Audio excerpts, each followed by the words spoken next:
Hello, everyone. Here we are one day more to talk about football with Tommy. Today we're going to discuss about Arsenal against Aston Villa. First of all, we need to apologize because we say that the video we posted about tactical tendencies in 2025 was our last video, but actually not. We have this Arsenal Aston Villa. We were able to record it the day after the game, so we can publish it already today, 31 of December. And yeah, this obviously will be the last video finally. And actually, we are taking the game changer, our project, so serious that yesterday we sent one of our analysts to the stadium, to Emirates, to watch the game live, that then he can give us better inputs about the game. So yeah, how was the atmosphere, Tommy, and how was the game?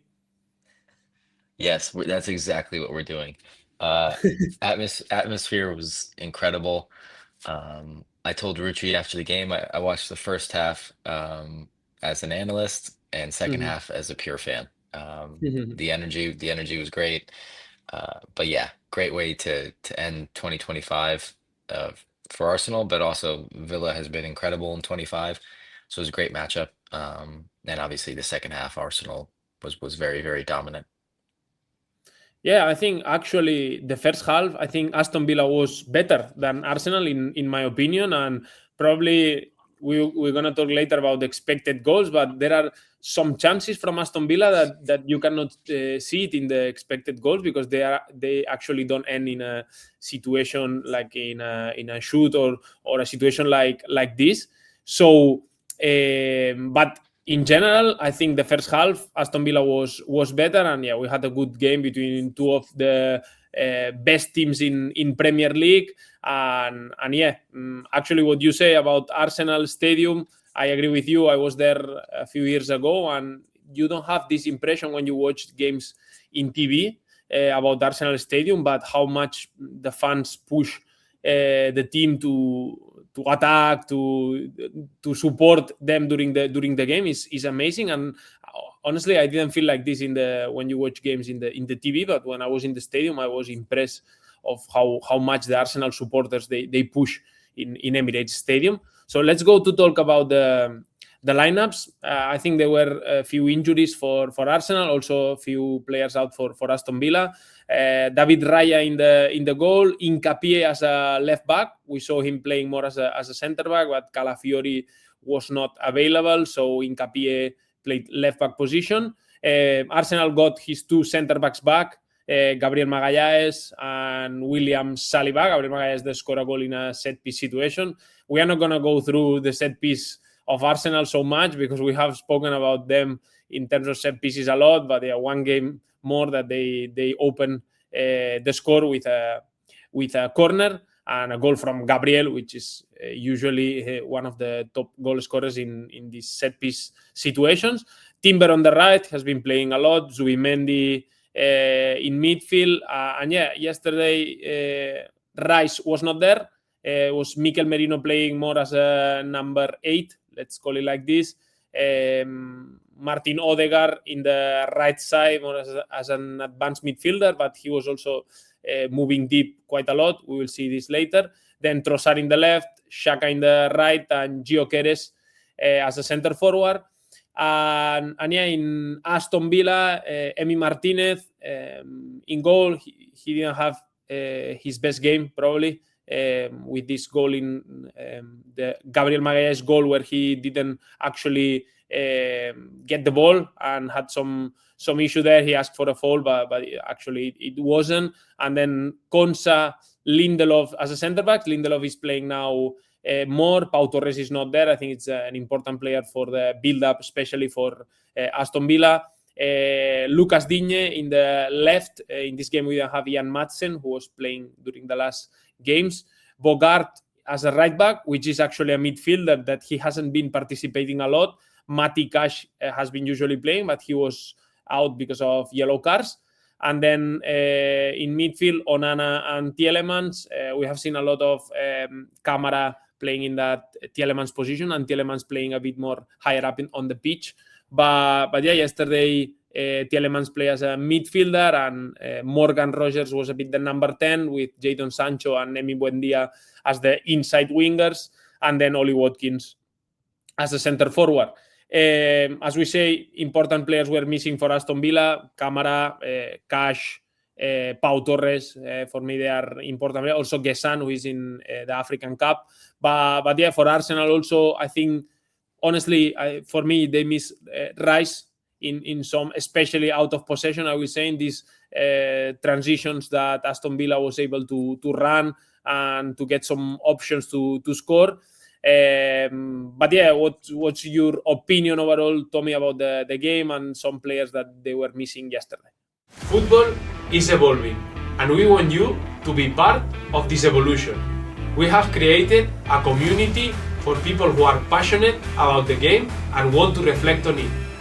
Inside the Game Changer, on our platform, you will find clips on collective and individual trends, set-piece actions from teams around the world, matches in tactical cameras, monthly talks with professionals, and a space for discussion and reflection about the game among members. Get access to exclusive discounts on our educational courses and additional content. Join the Game Changer using the discount code TGCLAB. You will find the link in the description of this video. Yeah, I think the big conversation was Rice missing, and I think you nailed it on the head, especially in the first half. Villa caused a lot of issues with Rogers and Onana carrying the ball at pace across midfield. Something that maybe Arsenal could have benefited from Rice being in the team and stopping those moments. But I think in the second half, Arsenal was very, very dominant. Like we said, a set piece kind of changes the dynamic of the game. And it's funny, it happened so quick after half. And what you're talking about with the fans is you could just feel the energy raise in the stadium. And it felt like they pushed the team on. And a lot of the chances they created from that afterwards were from pressing moments, where it was a fine line because there's same situations in the first half, but Aston Villa is able to get out of those situations with players like Rogers and Onana, and then they're racing towards goal. But then if you don't get it right, you're conceding chances. And I thought the crowd, and you never know what was said at halftime because it happened kind of right off of each other. Did that have a big impact on the result at the start of the second half? But yeah, I think everyone going into it was talking about those misses, and then Onana comes off at half, and I thought he was a very big miss for Aston Villa, both on set piece situations and then their game plan that I thought they, to your point, did very well in the first half.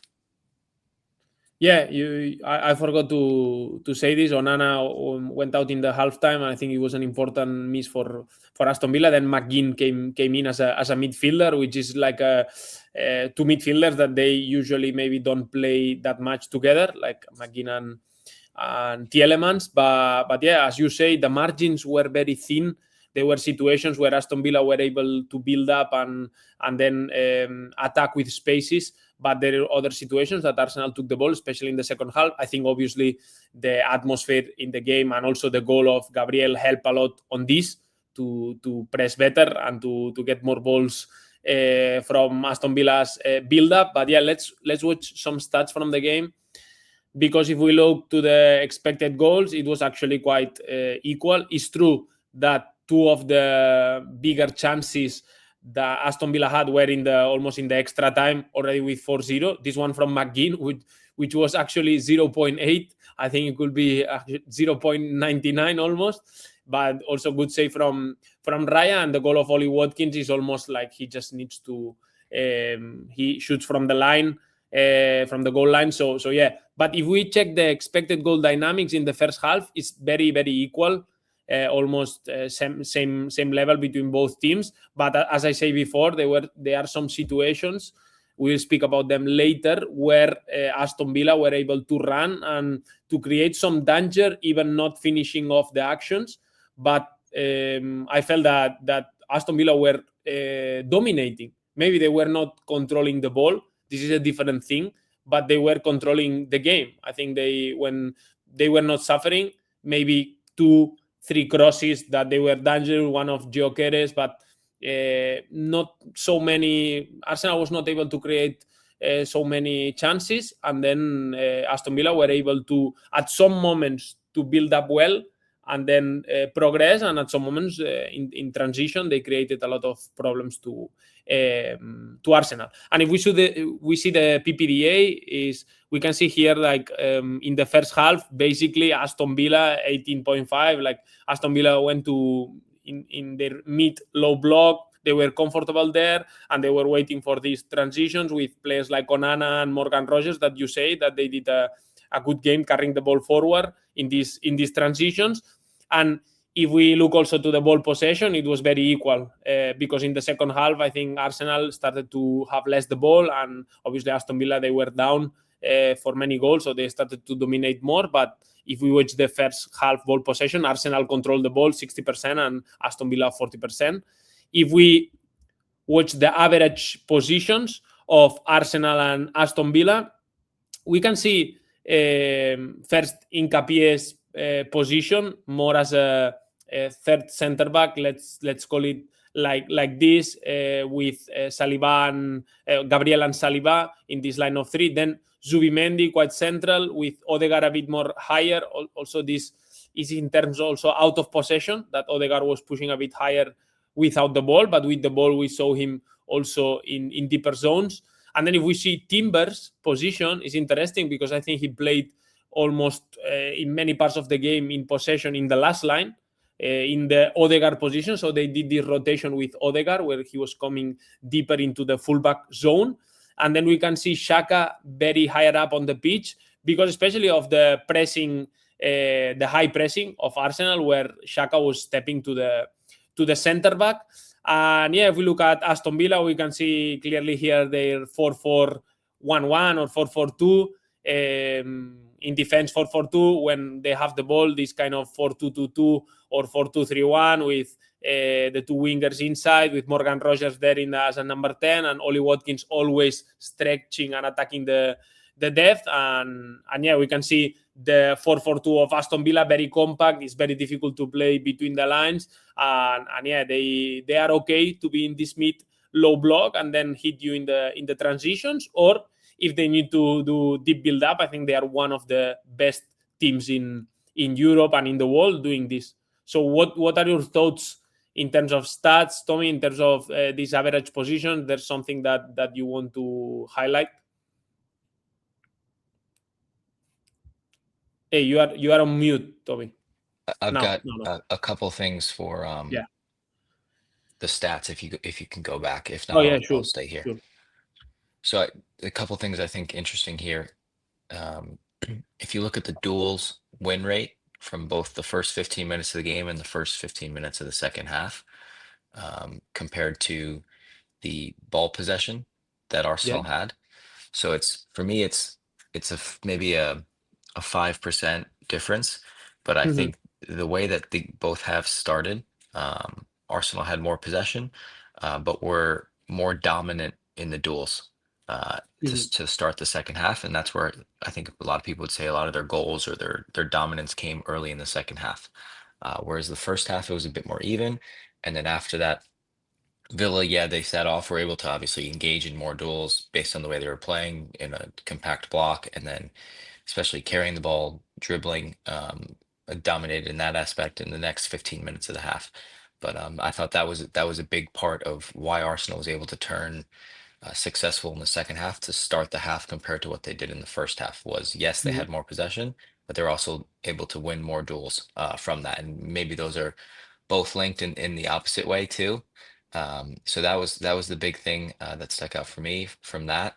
And then if you go to the average positions, I think we talked about Timber's position being a bit higher and inside, and then Hincapié playing a little bit more deeper. One thing I thought was interesting from that, which kind of links to Villa's average position, is it felt like, compared to past games, Arsenal engaged more in 1v1 situations with their wingers, Trossard and Saka, and then Sancho and Luka Dean were the ones responsible for defending those. So it almost looked at times that Villa defended in a 5 in their low block. And then part of that maybe was Arsenal was reluctant to get their fullbacks to join the attack. from late positions or from half space runs, even though Timber was positioned higher. I didn't see as many of those kind of classic late overlaps as Saka cuts inside. It just didn't happen as much. And I thought Arsenal's, especially in the first half, Arsenal's attack was very slow and predictable. And then for Villa, as you can see, the thing I was most impressed with is how little space there is between their back line and midfield line. It's Mhm. basically Onana and Konsa touching. There's no space to play inside. Mhm. So Arsenal definitely had to go around a lot. And then the cluster for me that was interesting in the first half that caused Arsenal issues, but they were able to fix with their press was Lindelof, Tielemans, Buendia, and Watkins. If you look at this, are almost kind of all in the same vertical line. Mhm. And typically Arsenal defends in a 4-4-2. And to defend those kind of four players in the same line, someone had to cover a lot of distance to step out of their natural position Mhm. or cross over a vertical line. And if they didn't get that right, they were often able to find Rodgers and Onana, who then were able to carry the attack forward. And I thought you saw that happen as the half went on. And to your point, like some of the Villa's most dangerous situations didn't show up in the stats. There was one chance Mhm. towards the end of the Yeah. half where Onana plays a fantastic through ball to Sancho, and then he squares it across and it's called off sides marginally, Mhm. but Saliba actually defends it really, really well. But moments like that where I think Arsenal is trying to find a solution at times to this setup from Villa in deep Mhm. build up or just build up period. And then because they shifted so much and they were missing Rice's ability to cover compared to Marino's, and Gabriel was a little bit reluctant to step as well at times, that Onana or Rogers was able to be free to carry the attack forward. And I think that was fixed in the second half as well, as we'll go over. Yeah, and to finish with a bit and go to see some photos from the game, we have this one that you say about the Onana putting this through ball to Jadon Sancho, and I will talk later about the build up and the transition. But yeah, something that it was surprising yesterday was how much I think we were discussing in the game. You remember Tommy in Aston Villa against Arsenal, we were discussing about how much Arsenal were playing in the right side. And in Yeah. this game, it was the opposite. It was in the left side, and I put this image of the minute 36, how much Arsenal was attacking on the left side, and we will see now the passing connections, and we can see how much they try to combine in the left side, being Zubimendi a bit the one to connect the both sides. Instead of maybe being Odegaard, which he also participated quite much, and we saw him playing quite deep. But we saw Arsenal playing more in the left side. Do you think, Tommy, is something that Arteta wanted to? It was part of the plan of Arteta because Bogart was a player like playing out of position because he's a midfielder. I think his first game as a right fullback, as far as I know. So might be something like this. Yeah, I think so. And also, Sancho was the one responsible for defending in a back five a lot. So I think they looked at those two and say, this is an opportunity that we can take advantage of. Um, Mhm. and early on, maybe not so much, but I think it gave them kind of control of the game with the ball and some kind of territory dominance. So I definitely think that was intentional. And the other thing I thought was interesting in relation to that, uh, Arsenal played a lot more longer balls than I'm typically used to seeing from them, especially in the first 5 minutes. It seemed like Odegaard was dropping low and just trying to play in behind and specifically in behind with his left foot into this space. It was unsuccessful, but I definitely think that was a plan to get in behind to that space. And then to your point on Zubimendi, I thought he did very good job kind of understanding the start of the game, kind of trying to move out of the passing or the pressing shadow of the two nines. And then as the game went on, when he was still playing as a number six, he was the one dropping in between the center backs more often than not, and then allowing the fullbacks to move up, and especially Hincapié because Timber was already playing a bit higher. And I thought he was pretty influential in possession, kind of creating those connections between the team. And then when he moved to more of an eight position, he obviously, for me, sets up the fourth goal with his ability to receive somewhat under pressure and then just play Trossard. But yeah, I think those were the things that stood out for me was his positioning as the game went on compared to Odegaard's, and what changed as the first 15 minutes went into the rest of the game.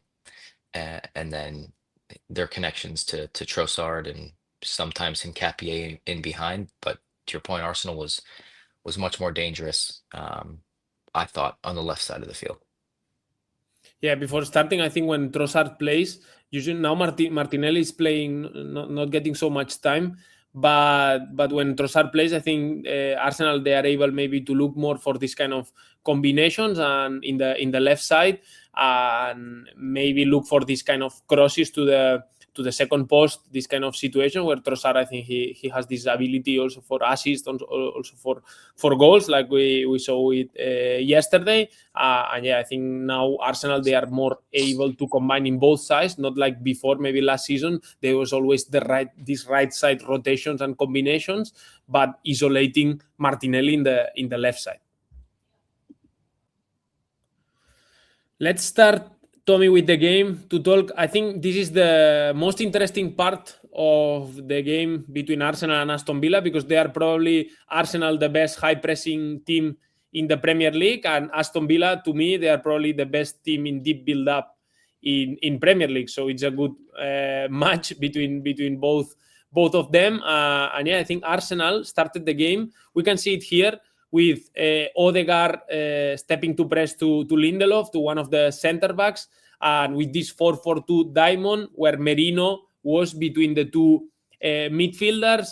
But yeah, I think Aston Villa, they are so good on this kind of build-up situations that they are able to play if you give them a bit of time and space, and especially if you give a bit more time and space to Onana, maybe it's not the same, but to Tielemans, if you give him a bit of time and space, he will punish you. And we have an example here of minute 13:49. We can see here how in this case it's a bit different situation, because Odegaard is with Onana in this case, and Xhaka has stepped up to Lindelof, but Zubimendi comes late to Tielemans. Arsenal, they arrive late to get into this man-to-man situation. We can see it here in this picture, very clear, how Tielemans is able to receive, to turn, and then he's able to play this amazing through ball to Morgan Rogers, who makes this kind of check-in, check-out, no, and plays a bit with, I think it's Mikel Merino, his direct opponent. He fakes that he's going to receive the ball, that he will come deep to receive the ball, and then runs into the space in behind. And yeah, we can see here in this situation how Timber also is a bit confused. He doesn't know if to go inside, because probably this is a good moment for the centre back to step to Emi Buendia, but at the same time, if you give time and space to Tielemans, they will find this ball in behind. So probably in this situation, Gabriel Magalhaes prefer to stay. But anyway, this chance didn't end up in a goal. I think Morgan Rogers and Ollie Watkins, they didn't have their best day in terms of finishing. And yeah, we remember one action of Ollie Watkins also. It was very, very clear and in front of the goal. He didn't decide well.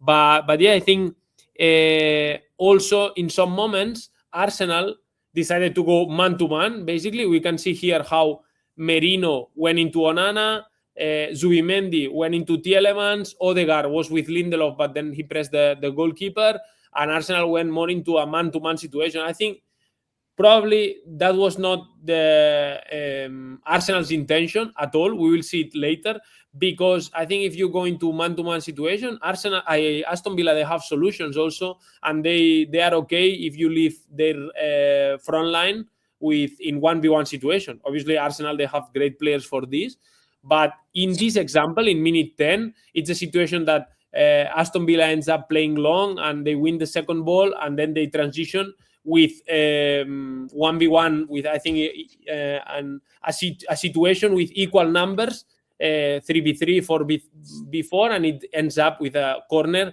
that is that situation that is almost a penalty for Aston Villa, a penalty to Onana. And yeah, Tommy, what was your first impression of the high pressing of Arsenal in the first half, and how Aston Villa handled it? Yeah, I think watching Arsenal, they have kind of three staple presses, whether it's a 4-4-2 diamond where they keep a center back in line with the +1, whether what I would call their side press, where Saka becomes one of the nines and then they go fullback on fullback, or man to man. And as we've just seen, they had to use all three today or last night, and all three in the first 10 minutes. And I think a couple things. The one where you had Tielemans receiving and Rodgers in behind, I think that was an issue that hurt this one right here. This was kind of the situation I was talking about with the average positions, where you maybe have a center back, Tielemans, Buendia, and Watkins all in the same line, and Watkins is pinning Saliba, and so Zubimendi, if he decides to step, creates the space for Buendia, especially if Timber's the one responsible for going fullback on fullback. So I think that one specifically caused a lot of issues for them, because I've seen Arsenal play Villa a few times in person. This was, I think, maybe Emery thought that this was going to be Arsenal's default press against them. They've used this a couple times against Villa because of how many numbers they put centrally. So I think that was something that caused issues. And then first half compared to the second half, I think who stepped in to make it a man-to-man situation changed some of the success, because as the picture we showed there, it's Gabriel stepping into the man-to-man situation, where I think in the second half, Arsenal adjusted, where sometimes it was Hincapié stepping in and then Gabriel and Saliba at the back. So you're able to keep more of your structure, even if it's more central. And there's maybe in more natural positions. And then I think you nail it on the head. Even if you do go man, mean that you're going to be successful, because even when they go direct and Rodgers and Onana pick up the second balls, they're so good at picking it up and just carrying with the ball at pace that players without the ball can't keep up with. And I think that was part of their success as well. There were so many times for me, or more times than you would like, in the first 20 minutes where Onana and Rodgers have the ball and they're just carrying forward, and they break the game open just because of their ability to win second balls.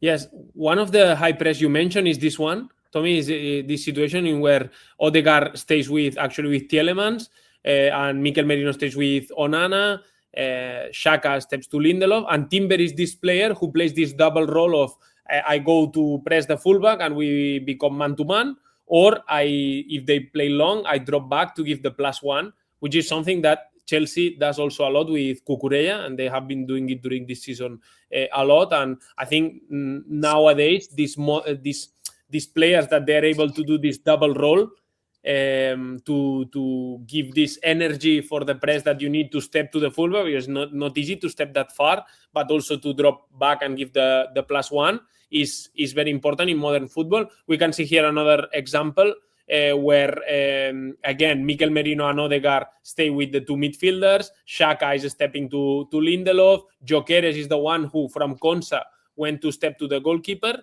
And yeah, we can see here Zubimendi following Morgan Rogers between the lines. I think the main idea for Arsenal was this one, that Aston Villa plays long ball and they have a +1 in the back in this kind of situation. We can see here Timber with Emi Buendia. We can see the two center backs with Oli Watkins. So that's an ideal situation for Arsenal. They play this long ball. Obviously, they have powerful players in aerial duels like Saliba or Gabriel. But if also you have one more player for the second ball, it's even better. We see here, this is minute 6, but we can see here another example of minute 46 in the first half, how again it's a 5 against 4 for Arsenal, where in the second ball Timber already dropped back instead of pushing to the fullback. So it's easy. If you see that the fullback is going to receive, you step to the fullback. If you see that they are going to play long, then you drop back and you help the back line to have one more player. And yeah, to talk a bit about the Arsenal mid block, I think we saw quite a lot this positioning from Xhaka, and we can see it in the average positions where he tried to close down Lindelof. Lindelof, we know he's right-footed, and yeah, we know that Pau Torres is not there. That's why I say that Pau Torres, I think, is a very important player for Aston Villa, and I think Arsenal tried to force them to play to the right side and try to press Lindelof with Timber again between players, knowing that Emi Buendia is a player who goes inside and then Zubimendi can take care of him. So Emi Buendia is not a player that moves wide to receive. Another thing that is that Ollie Watkins usually likes to move to this side to attack this space between, we will see this later, this space between center back and fullback. But yeah, that was a bit the idea of Arsenal. How do you think Aston Villa cope with it, and what do you think were the keys about Arsenal high press and Aston Villa build-up? So for Aston Villa build-up, I think it starts from this, which I it's very small, but I loved it, is the height of Konsa and Lindelof. So this is why I think they were prepared for Arsenal to use this press, is often in the first 15, 20 minutes, Konsa was on the ball and Lindelof was 10, 15 yards below him, making it a much harder step for Saka to come from a typical right mid position to press Lindelof. And if he does, then they can find Luka Dean, who then Timber has a really far distance to cover, and then it opens up the space for Ollie Watkins. So I definitely think this was part of their plan. And then if you look at their midfield shape in this situation compared to the deep build-up, it's for me in the deep build-up, it's more vertical and narrow. Where here it's a bit wider and lower to, in theory, if a team wants to go man-to-man here, Marino maybe would have to step to Onana if Odegaard stays on Tielemans, or and then Gabriel has to step to Rodgers, but someone in the back line in this situation has a long distance to cover, even if Arsenal gets the first layer of it right. So I think that was Aston Villa's intention, and I thought they were able to be successful with this for the most part in the first half. And then I think the way Arsenal dealt with it is, as the half went on, they kind of used a similar press against Brighton, where maybe they viewed Aston Villa's shape as more of a back three, with Luka Dean more as a wing back, with Sancho holding the width on the other side, and it became Odegaard more centrally and matching up in midfield, and then having someone in the back line step to the extra player in midfield as Trossard, Gyökeres, and Saka dealt with the front or the back three. Yes, I think one of the most interesting things of Aston Villa, they are the diagonal angles that the midfielders and their number 10s, they play always when the center back is in this position, like the midfielder tries to stay in diagonal, but not in the same line that the number 10, to not help the opposition to one player cover the same passing line for two players. So, and if the center back is a bit more inside, in this case, they do the opposite. The midfielder moves to the other side, and there is the number 10 who comes between the lines.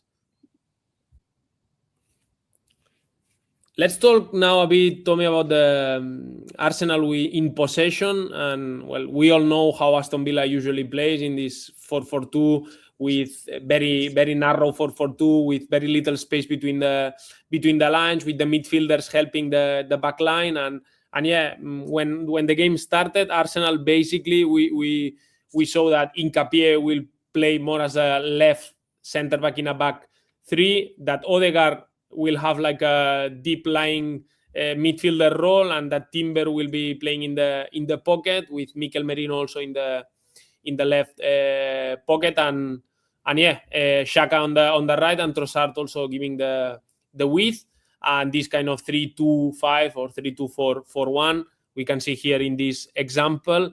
And we can see here another example where Odegaard comes even lower, almost to receive the ball behind the two, in front of the two strikers of Aston Villa. And we can see again Timber between the lines. I think this was the first intention to pin the Aston Villa's back four with 5 players, and that's what they tried to do at the start of the game. And I thought also it was interesting to see this idea in Arsenal deep build-up against Aston Villa 2 strikers. Aston Villa didn't go with the wingers to press the wide centre-back, so Arsenal decided to move. I think this is quite common, usually in Arsenal this season, to use the centre-backs quite wide in build-up. And I think this is basically for B2, where I think that if you force the 2 strikers of Aston Villa to be very narrow, then you can find space outside. And how you can force Aston Villa 2 strikers to be narrow with Zubimendi passing line, no? Maybe even repeating pass between the goalkeeper and Zubimendi here to make at least one of the two strikers to close in, and then you can play outside and you give time and space to Saliba or to Gabriel to progress. And here we can see another example in the second half. I think here it was a bit different because also Odegaard was dropping, so I think Tielemans came there, but we can see again the positioning of the two Arsenal centre backs very wide, and in this situation I think it's Saliba push a bit higher to move from the Ollie Watkins cover shadow. No, he's pressing the goalkeeper and is able to give this passing line to David Raya, his goalkeeper, and Arsenal was able to progress. Later we will speak about how Arsenal attack in the last third, but what was your impression on Arsenal deep build up and midfield position? Yeah, I think from deep build up, this is a continuation of what they've been doing lately with Saliba a bit wider,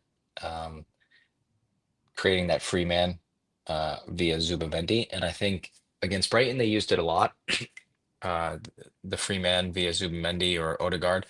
But I felt like in this game, it was more just direct to Saliba, whether here he's playing in front of Ollie Watkins or a bounce pass with Zubimendi and Raya to really narrow off the front two to then just find a center back who's able to carry the game forward.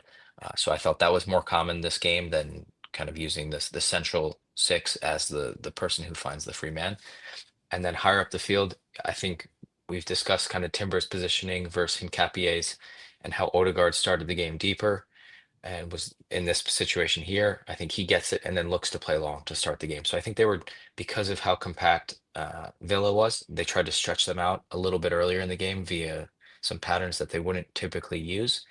And then the big thing for me from their front line is Marino and Timber positioned more between the lines with the front three pinning to try to put Villa in a situation where either Onana or Sancho has to drop and then gives Arsenal a bit more control. So I thought those were pretty common themes for Arsenal in possession.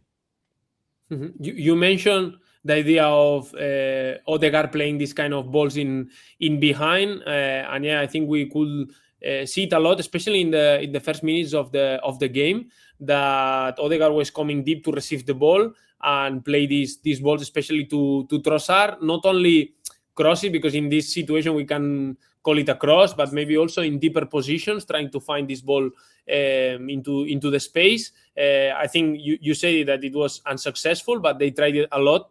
I think Odegaard didn't have his best day maybe in terms of this long passing. Later, he made a great assist to Zubimendi for if I'm not wrong, for the second goal.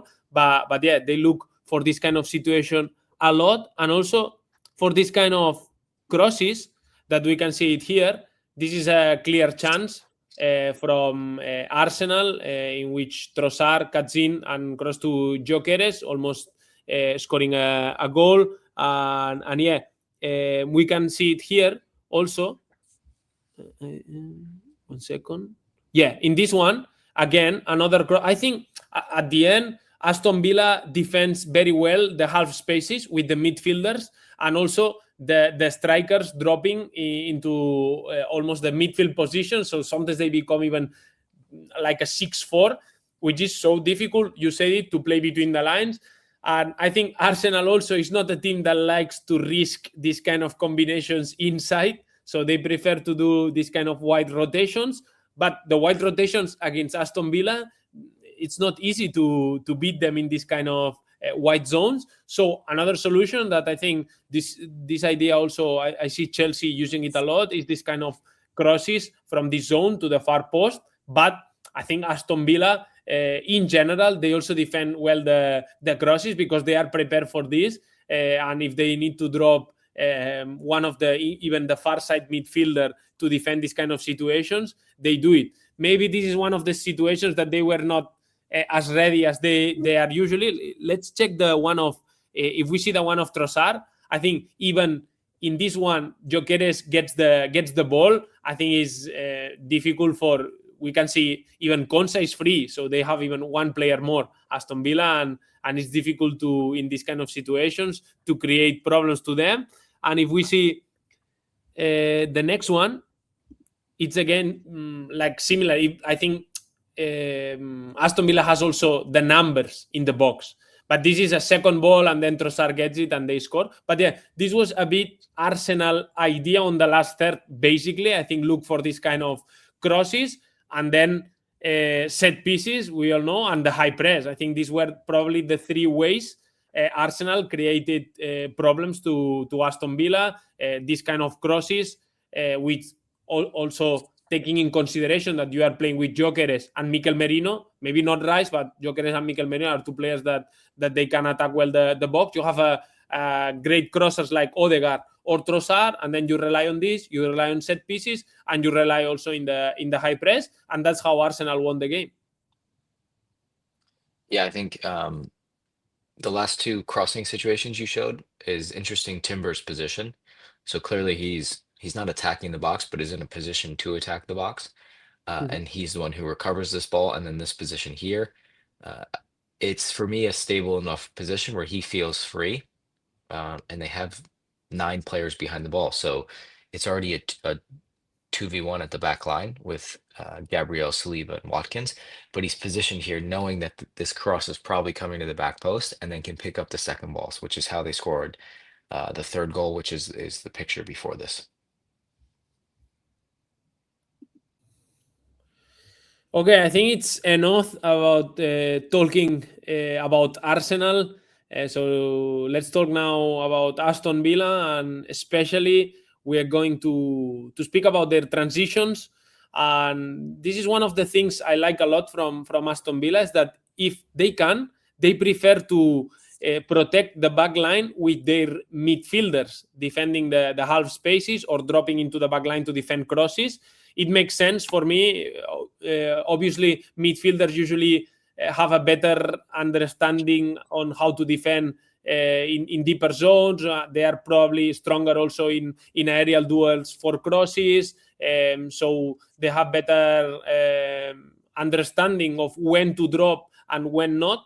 And I think it's, if you can teach them how to protect the back line, and you can have your wingers for the transition. Obviously, there will be moments that maybe if they pin you with many players, you need to drop also your wing-backs back, as we spoke, that at some moments even Jadon Sancho had to drop. But yeah, here, for me, I put this example because it's very representative of what also Aston Villa was trying to do, is that, okay, Arsenal wanted to pin Aston Villa's backline with Timber in this pocket, no, trying to maybe make Emi Buendia drop, but actually Aston Villa were able to defend in this kind of situation where they drop with one of the midfielder and then they become a back five, and maybe even the left centre back can handle Timber, and then Lucas Digne can handle Xhaka, and they have the Emi Buendia in this situation for the transition.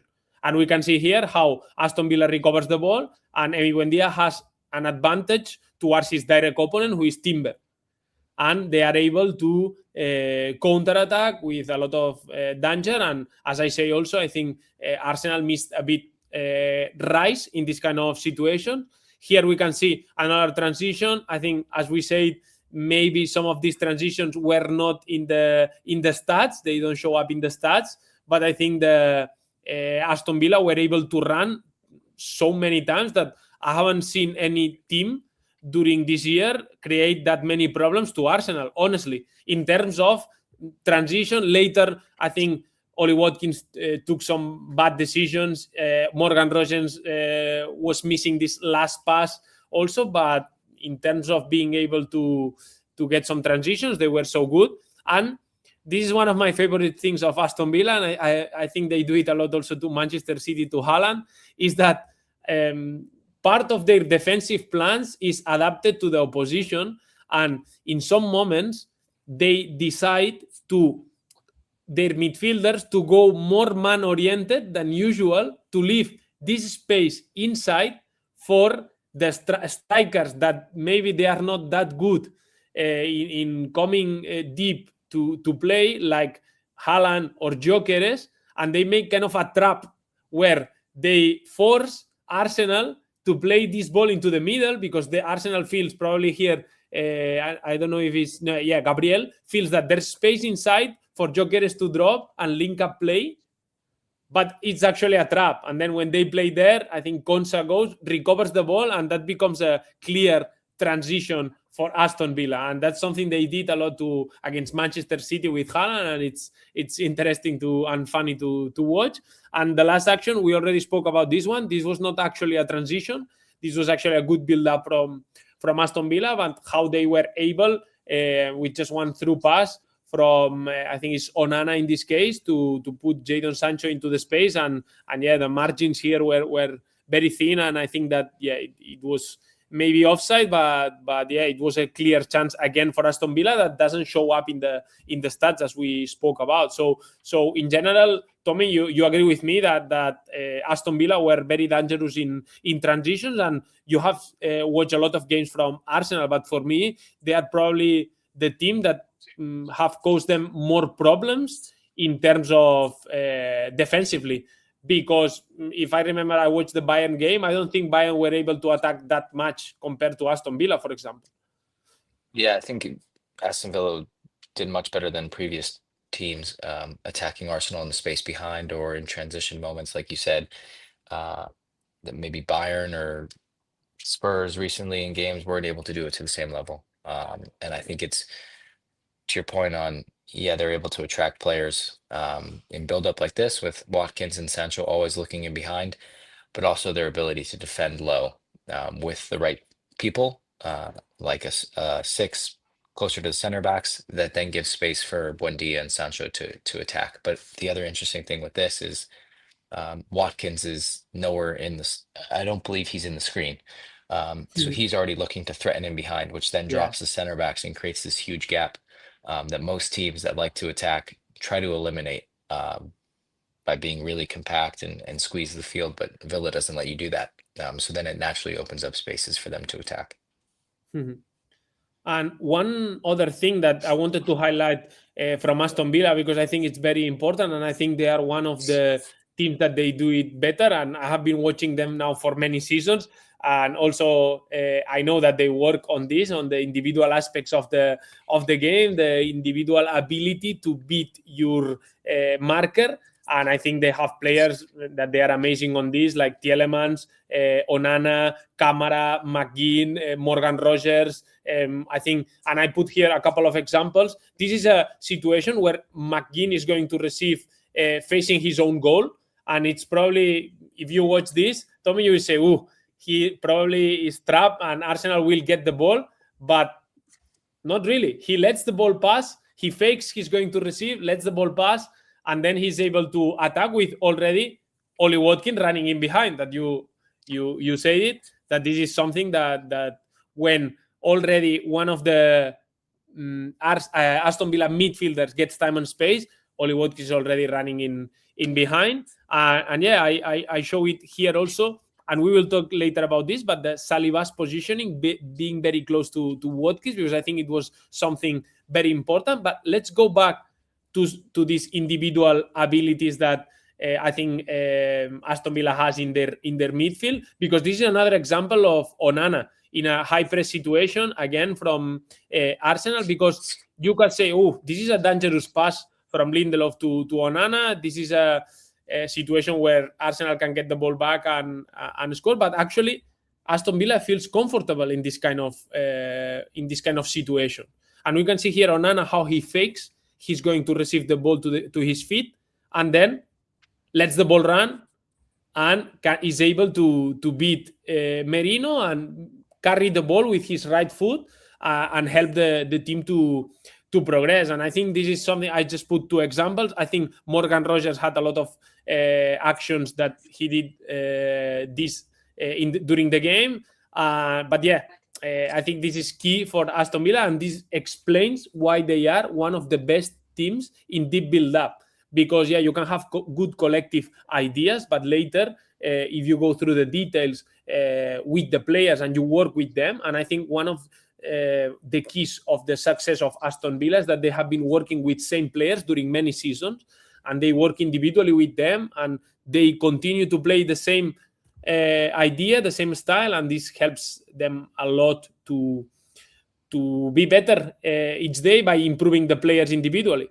And the last thing, Tommy, for me, that it was very important for Arsenal. In this case, is an individual defensive fundamental that I think it was key during the game. I already put this example before. Saliba is very close to Watkins, but we can see here another example. We all know that every time one Aston Villa midfielder has time and space, Oli Watkins is running in behind, and he tries to create this separation from the defender, from his direct opponent, that usually if you give him 1-2 meters, you are gone already. He takes the ball, and then later we will see if he scores goal or not. This season, not really, but creating space for himself, I think, is one of the best qualities he has. But I think Saliba did an amazing game, being very close to him. So yeah, I wanted to know a bit your opinion on these individual aspects of the game, Tommy. First, on the no-touch turn for Villa, I think it's one of those that just completely opens the game up and creates like a fast attack or a numbers up transition moment, even within their own build-up. And that's sometimes the risk you have to play with when you want to be a deep build-up team, to create a lot of space and advantages on the last line. And one thing that I like about this aspect is you're talking about the individual technique of how players shield the ball. Rodgers and Onana are bigger, faster players, but even McGinn, who's maybe smaller, not as fast, has the ability to do that by using his body. But then also the weight of pass. I think the weight of pass is so important, because if you hit this too slow or too fast as the passer, you're screwing this guy over, and you're playing into the trap, but you're also playing into the trap at the speed that Arsenal wants. And I think both of these examples are very good of the passer understanding what the receiver wants, and then that allows them to open up the game. And then on Saliba, I think something that he does really, really well is his ability to track from this position exactly where he sees the ball, and he's obviously scanning over his shoulder, looking where Watkins is, without having Watkins be in his eyes or in front of him. So he doesn't give that advantage to Watkins being on the inside, but is still fast enough and has the awareness to track someone that's on his backside. And he does that for their chance that we showed Onana playing a ball in behind that was eventually offsides, but he's fully knows kind of where the goal is, where the receiver is, and creates an interception from that. Yes, this moment where that could have been an easy tap in, and if it was onside or offside, it's still going in the back of the net. But he does a really good job of being able to understand, okay, how do I attack this space that I have the advantage, while also understanding where the forward is. Yeah, I think the key is because you can, if you get very, very close to Watkins, even in the same vertical line than him, then he will run inside and attack this gap between center back, which he also does this double movement. No, first attack the blind side and then attack the space between center backs. So you cannot be in the same vertical line, but I think he does a great job to being enough close to him to not allow him to receive the ball, but not at the same vertical line that he will be able to attack the space between the two centers. I think he did a great job. I think it's something that, compared to the game in Villa Park, I don't know if it was against Hincapié or I don't remember well, but I think Watkins killed one of Arsenal centre back with these movements. But with Saliba in the game, I think Watkins struggled a bit more to create space for himself. And yeah, with this we finish already 53 minutes talking about Arsenal Aston Villa. I think it's one of the best games we can watch nowadays in the world. It was worth it to review it, to talk a bit about that game. And yeah, I think we're not going to do more videos this year, 2025. Tonight, I think Tommy needs to celebrate New Year's Eve, me also. So let's forget about football for a few hours. But yeah, we don't stop. I think on 1 of January, there are already some games in Premier League. So yeah, we will be here commenting, talking about some of them later on. And yeah, thank you very much for being here. Remember to give us a like, to subscribe to our channel. We have a video about tactical tendencies of 2025 that we uploaded yesterday. I think it's something great to review a bit some of the ideas of this past season from many leagues. And yeah, enjoy New Year's Eve, Tommy, and all the people who are all the listeners. And yeah, I hope to see you soon on 2026. See you soon, Ruchi, and hopefully you get to send me to more games live. Of course. See you guys. See ya.